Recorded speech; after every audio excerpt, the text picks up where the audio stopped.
nderuar, në këtë video do të diskutojmë për ngjashmërinë. Pasqyrimi në K i rrafshit në vete, i cili çdo dy pika AB i pasqyron në pikat A1 B1, ashtu që distanca e pikave A1 B1 është e barabartë me K herë distancën e pikave AB, ku K është numër pozitiv, quhet transformimi i ngjashmërisë ose shkurt ngjashmëri me koeficient K. Për dy figura F dhe F-ni themi se janë të ngjashme nëse ekziston transformimi i ngjashmërisë në K i tillë që ai transformim figurën F e dërgon tek figura F-ni. Vleni dhëna sjellta, pra në qoftë se figura F-ni është ngjashme me figurën F, atëherë ekziston transformimi i ngjashmërisë i cili figurën F e pasqyron në figurën F-ni. Fakti se figurat F dhe F-ni janë të ngjashme e shënojmë me F me këtë simbol i ngjashëm me F-ni. Nga përkufizimi i rrjedhë se transformimet e ngjashmërisë nuk i ruajnë distancën ndërmjet pikave, por i kanë të gjitha vetit tjera të homotetive. Pra kemi të bëjmë me një pasqyrim i cili dy pika i dërgon tek dy pika tjera në atë mënyrë që distanca e tyre dy pikave të reja të formuara është e barabartë me K herë distancën e dy pikave fillestare. Pra do të diskutojmë për ngjashmërinë e figurave, ku pikë së pari do të fillojmë me ngjashmërinë e trekëndshave. Siç e dimë, shumë figura gjeometrike mund të kthejmë në shumë këndsha, mund të kthejmë në trekëndsha, prandaj nëse dimë ngjashmërinë e trekëndshave, mund të arrijmë edhe ngjashmërinë e figurave tjera. Themi se dy trekëndsha ABC dhe A1 B1 C1 janë të ngjashëm dhe e shënojmë trekëndshi ABC i ngjashëm me trekëndshin A1 B1 C1 nëse i kanë brinjët përkatëse proporcionale dhe këndet përkatës kongruent. Domethënë, trekëndshi ABC është i ngjashëm me trekëndshin A1 B1 C1, atëherë dhe vetëm atëherë kur alfa është e barabartë me alfani, beta është barabartë apo kongruente me betani, gamma është kongruente me gammani dhe A thyë për në A1 barabartë me B thyë për B1 barabartë me C thyë për C1. Pra, brinjët e tyre janë proporcionale, kurse këndet kongruente.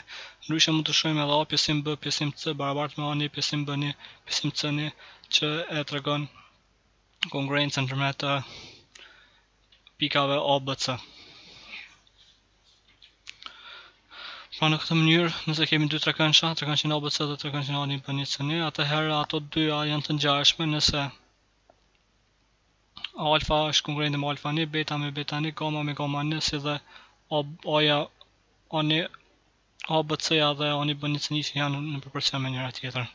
Në vazhdim do të tregojmë disa rregulla, të cilat e përcaktojnë me anë të cilave i përcaktojmë ngjashmëritë e trekëndshave. Pra do të japim rregulla të cilat paraqisin kushtin e nevojshëm dhe të mjaftueshëm që dy trekëndshat të jenë të ngjashëm. Përfitojmë me rregullën e parë. Rregulla e parë thotë kështu: trekëndshat ABC dhe A1 B1 C1 janë të ngjashëm nëse dy brinjët e njëjtit trekëndsh janë në përpjestim me brinjët përkatëse të trekëndshit tjetër dhe këndet e formuara me ato brinjë janë kongruente. Pra nëse kemi trekëndshin ABC dhe trekëndshin A1 B1 C1, nëse A-B-ja dhe A1 B1 janë në përpjestim, domethënë A pjesim A1 është e barabartë me B pjesim B1 dhe gamma është kongruente me gamma nishin, ku gamma dhe gamma nishi janë këndet e formuara nga këto dy brinjë, nga A-B-ja dhe A1 B1 përkatësisht, atëherë këto dy trekëndsha janë të ngjashme. Kjo është rregulla e parë, e cila tregon pra ngjashmërinë e trekëndshave. Rregulla e dytë thotë kështu: trekëndshat ABC dhe A1 B1 C1 janë të ngjashëm nëse dy këndet e njëjtit trekëndsh janë kongruente me këndet përkatëse të trekëndshit tjetër. Pra, nëse kemi trekëndshin ABC dhe trekëndshin A1 B1 C1, atëherë nëse këndi për shembull tek pika A është kongruent me këndet e pika A1 dhe këndet tek pika B është kongruent me këndet tek pika B1, atëherë për këto dy trekëndsh themi se janë të ngjashëm me njëri tjetrën. Pra është një veti mjaft e rëndësishme e cila përdoret jashtëzakonisht shumë në zgjedhjen e problemeve dhe detyrat që paraqiten me probleme me trekëndsha apo ngjashmërinë e trekëndshave. Rregulla e tretë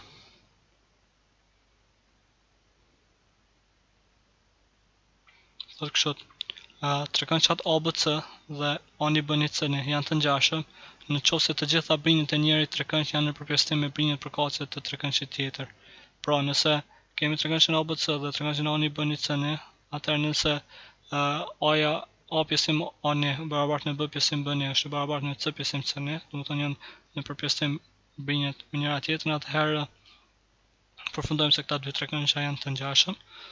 Dhe si fund rregulla e katërt e ngjashmërisë së trekëndshave thotë kështu: dy trekëndsha janë të ngjashëm nëse dy brinjet të njëjtit trekëndsh janë në përputhje me brinjet përkatëse të trekëndshit tjetër. Këndër përballë dy brinjeve përkatëse janë kongruente, ndërsa këndër përballë dy brinjeve tjera përkatëse janë të ngushta, të drejta ose të gjera. Pra edhe një rregull e cila përcakton ngjashmërinë e trekëndshave. Pra, duke u bazuar në ngjashmërinë e trekëndshave dhe përkufizimin e ngjashmërisë në përgjithësi, ne do të mundohemi të zgjidhim disa shembuj në vazhdim, të cilat paraqiten shpeshherë në matematikë. Për shembull, shembulli i parë le të jetë brinjet e trekëndshit të dhënë me radhë 10 cm, 8 cm dhe 7 cm, kurse brinja më e vogël e trekëndshit të ngjashëm me trekëndshin e dhënë është 2.5 cm. Të llogaritën dy brinjet e tjera të trekëndshit tjetër. Domethënë kemi të bëjmë me dy trekëndsha, brinjet e njëjtit trekëndsh janë të dhënë, pra 10 cm, 8 cm dhe 7 cm, kurse për trekëndshin tjetër është dhënë vetëm brinja e cila është brinja më e vogël me trekëndshit të ngjashëm. Duhet të llogariten dy brinjet e tjera të trekëndshit. Fillimisht, për shkak se them këta dy trekëndsha janë të ngjashëm, atëherë vlen nga katër rregullat e ngjashmërisë së trekëndshave. Prandaj pasi në këtë shembull kemi të bëjmë me brinjet e trekëndshave, domethënë vetëm me brinje, atëherë mund të përdorim rregullën e tretë, e cila thoshte se trekëndshat janë të ngjashëm nëse të gjitha brinjet janë në përputhje. Gjitha brinjet e trekëndshit të parë janë në përputhje me brinjet përkatëse të trekëndshit tjetër. Pra, nëse A, B, C janë brinjet e trekëndshit të dhënë, ndërsa A, B, C janë brinjet e trekëndshit të kërkuar, atëherë kemi A thye për A është e barabartë me B thye për B, kjo është e barabartë me C thye për C.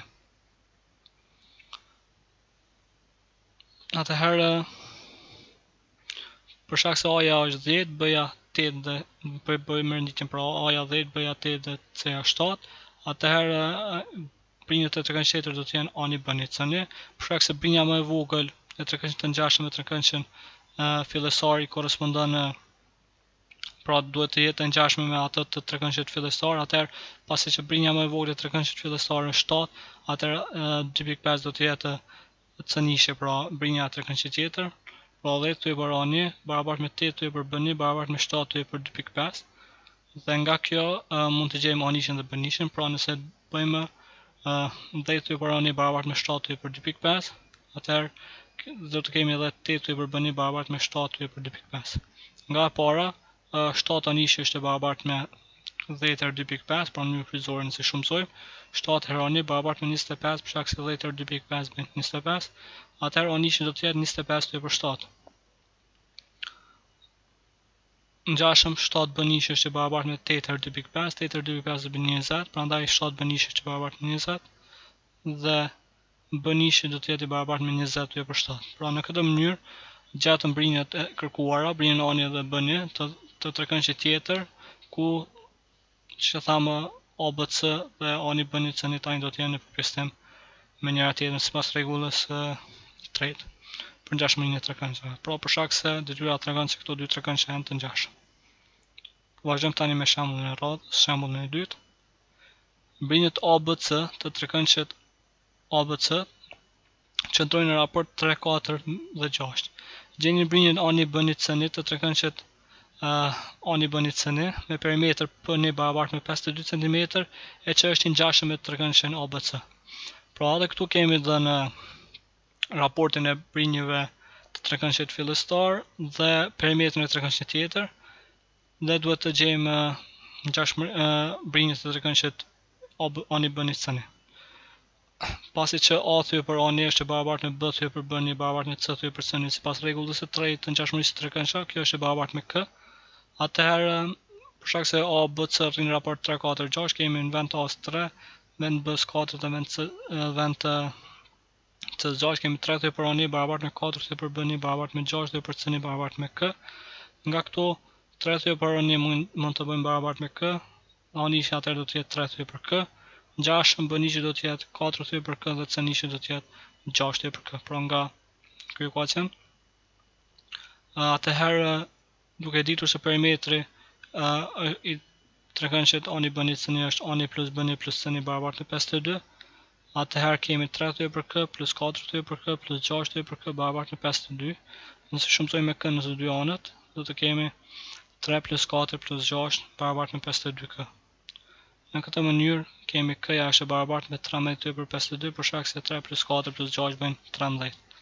Atëherë anishi pasi është 3 për k, anishi do të jetë i barabartë me 3 për 13 për 52.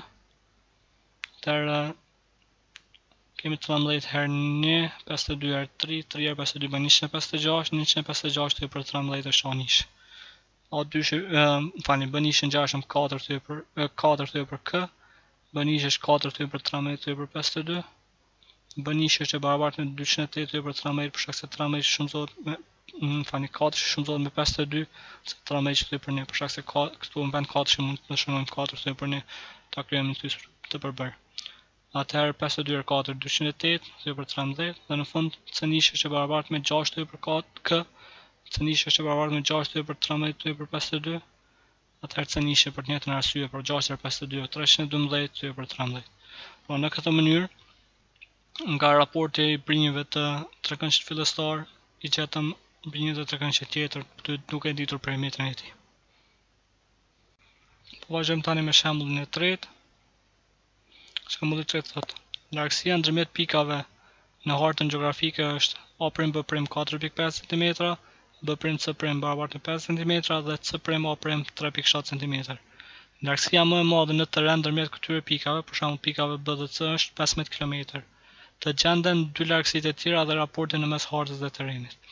Pra kemi të bëjmë me një hartë, në cilën janë të paraqitura 3 pika dhe largësia ndërmjet tyre si dhe largësia reale në terren e këtyre dy pikave, domethënë pikave B dhe C 15 km. Duhet të gjejmë largësitë tjera reale në terren dhe raportin në mes hartës dhe terrenit. Për këtë arsye, krijojmë fillimisht raportin. Faktikisht proporcionin ani b-ni thyje për AB barabartë me B' C' thyje për BC barabartë me A' C' thyje për AC barabartë me k. Duke zëvendësuar vlerat e dhëna, pra 4.5 cm thyje për AB barabartë me 5 cm thyje për 15 km barabartë me 3.7 cm thyje për AC barabartë me k. Nga 5 cm thyje për 15 km barabartë me, pra nga kjo barabartë me k, duke pjesësuar me 5, përfundojmë se k-ja është e barabartë me 1 cm thyje për 3 km. Atëherë nga 4.5 cm thyje për AB barabartë me k, në vend k zëvendësojmë 1 cm thyje për 3 km, dhe fakti që 4.5 cm herë 3 km, pjesën për 1 cm është e barabartë me 13.5 km, atëherë largesa në terren ndërmjet pikave A dhe B përfundojmë që është e barabartë me 13.5 km. Dhe së fundmi, domethënë kemi largesën ndërmjet pikave A dhe C, për shkak që k-ja është 1 cm thyje për 3 km dhe 3 herë 3.7 është 11.1, atëherë përfundojmë se centimetrat e shtohen, pra largesa ndërmjet pikave A dhe C në terren do të jetë 11.1 km. Në fund na ka mbetur ta gjejmë edhe raportin mes hartës dhe terrenit, për shkak se kemi k-ja 1 cm thyje për 3 km, kemi 1 thyje për 300.000 cm, atëherë raporti mes hartës dhe terrenit përfundojmë se është 1 me 300.000 km, pra shkalla e zvogëlimit është 1 me 300.000 cm, km. Kështu që në këtë shembull, pra treguam duke përdorur ngjashmërinë e trekëndshave, pra rregullin e tretë për ngjashmëri, përfundojmë se do të zgjidhim një problem matematikor. Vazhdojmë tani me shembullin e rradhës, pra shembulli numër 4, i cili thotë të vërtetohet se dy trekëndsha dy mbinjeshëm janë të ngjashëm në qoftë se këndet përkatëse ndërmjet brinjëve të barabarta i kanë kongruente. Pra kemi të bëjmë me një trekëndsh ABC dhe trekëndshin ani b-ni c-ni, dy brinjeshëm ku këndin mes brinjëve të njëjta janë kongruente, pra këndi gama me gama nishi në këtë rast. Siç e dimë për trekëndshat dy brinjeshëm apo bara brinjës, krahët i kanë të krahët i kanë të barabartë, pra CA-ja është e barabartë me CB-n dhe C-ni anishi është e barabartë me C-ni b-ni. Si gjithashtu edhe gama është e barabartë me gama nishi. Nga relacioni CA barabartë me CB dhe C një A një barabartë me C një B një, mund të përfundojmë se C-ja rrin në raport me C një A nishin njëjtë sikurse C-B-ja që rrin në raport me C një B nishin. Kjo është e barabartë me K. Pra, duke pasur parasysh këtë dhe faktin se gama është kongruente me gama nishin, atëherë nga rregulla e parë e trekëndshave, pra rregulla e cila thoshte se nëse dy brinjët e njëri trekëndshi janë në përjashtim me brinjën e përkatëse të trekëndshit tjetër, atëherë ato dy dhe këndet e formuara nga ato brinjë janë kongruente, atëherë ato dy trekëndshë janë të ngjashëm. Prandaj përfundojmë se trekëndshi ABC është kongruent me trekëndshin A1 B1 C1. Kështu përfundon edhe shembulli 4. Vazhdojmë tani me shembullin e radhës. Shembulli 5 thotë ngjashmëria e trekëndshit ABC me trekëndshin MC të ngjiten CB-ja, gjatësia e segmentit CB dhe gjatësia e segmentit MN. Pra, si kemi të bëjmë me ngjashmërinë e trekëndshave ABC dhe MNC, atëherë mund të përdojmë raportin e tri brinjëve. Pra, AB-ja me MN është e barabartë me CA-ja me CM dhe CB-ja me CN. Ka këto, nëse marrim fillimisht CA thyje për CM barabartë me CB thyje për CN, atëherë kemi vend CA-s kemi 15 për shkak se CM-ja është 5 dhe MA-ja është 10, së bashku bëjmë 15. Atëherë në vend CA-s kemi 15, vend CM-s kemi 5 njësi, për shkak se nuk janë specifikuar njësit. CB-ja është e kërkuar të gjendën, ndërsa CN-ja është 6. Nga kjo 15 thyje për 5 është 3, është e barabartë me CB, përfundojmë se CB-ja është e barabartë me 18. Na ka mbetur të gjejmë edhe MN-n, pra AB-ja rrin me MN-n një ngjashëm sikurse BC-ja thyje për NC apo CN. Fakti që AB-ja është 12, MN-ja nuk dihet duhet të gjendet, është e barabartë me 18 për shkak se tani CB-ja është 18 nga ajo që u gjend, prandaj BC-ja është CB-BC është ngjashme pra 18, ndërsa në vend NC-s kemi 6 njësi. Nga kjo kemi 12 thyje për MN është e barabartë me 3, atëherë MN-ja do të jetë e barabartë me 12 thyje për 3 që është e barabartë me 4. Pra, duke përdorur ngjashmërinë e trekëndshave në këtë figurë arritëm të gjejmë se CB-ja është e barabartë me 18 dhe MN-ja është e barabartë me 4 njësi. Kështu përfundon edhe shembulli 5. Vazhdojmë me shembullin e 6. Shembulli 6 thotë: le të jetë trekëndshi ABC një trekëndsh me kënd të drejtë tek kulmi C. Shënojmë me PC segmentet që i ndon lartësia HC në brinjën AB.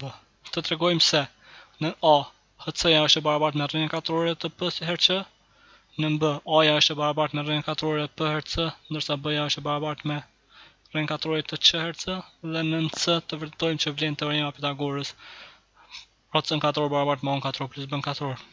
Marrim fillimisht një trekëndsh ABC, të tillë që këndin e drejtë ka trekëndsh kënd drejt me kënd të drejtë në pikën C. Pra këtu është në shkollë. Po e vizatojmë, marrim lartësinë e trekëndshit HC nga të lëshuar nga pika C në brinjën AB. Siç e dimë, lartësia formojnë këndet të drejta në të dy anët këtu.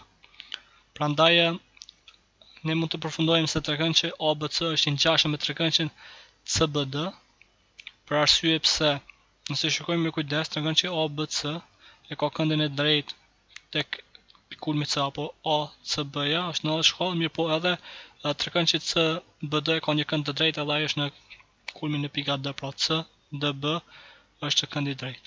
Pra ai kanë dy kënde kongruente, po ashtu edhe dy kënde tjera. Për shkak se trekëndshi ABC ka një këndi ABC është i barabartë me këndin CBD, që është po ashtu një të kënd apo DBC, për shkak se D janë gjenden në të njëjtën brinjë në të njëjtën drejtë me AB-n. Pra këndi ABC dhe këndi DBC janë të ngjashëm, dhe sipas rregullës së dytë të trekëndshave, nëse dy kënde janë kongruente me njëra tjetrën, domethënë këndet përkatëse dy trekëndshë janë kongruente, atëherë këto dy trekëndshë janë të ngjashëm. Prandaj trekëndshi ABC është ngjashëm me trekëndshin CBD. Ngjashëm edhe trekëndshi ABC është ngjashëm me trekëndshin ACD, për arsye se këndin e drejtë e kanë në fillimisht ABC-ja e ka tek kulmi C apo ACB, ndërsa trekëndshi tjetër e ka tek kulmi D, pra ADC-ja apo CDA-ja është kënd i drejtë. Pra këtu është një kënd i drejtë, ndërsa për trekëndshën tjetër është këtu.